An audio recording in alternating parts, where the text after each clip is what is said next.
A, C, E, G, I, K, and M are the points of the highest displacement. The distance of these points from mean position is known as amplitude.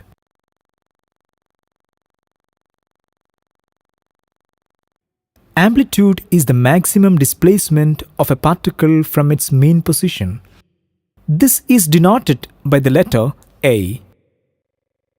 E, I, M are the particles that are at which same phase of vibration as that of A. These particles are elevated above their mean position. The particles G and K at the same phase of vibration as that of C. These particles are depressed below their mean position.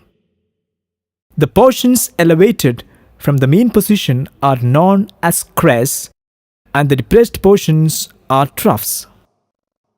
A, E, I, and M represents crests, and C, G, and K represents troughs.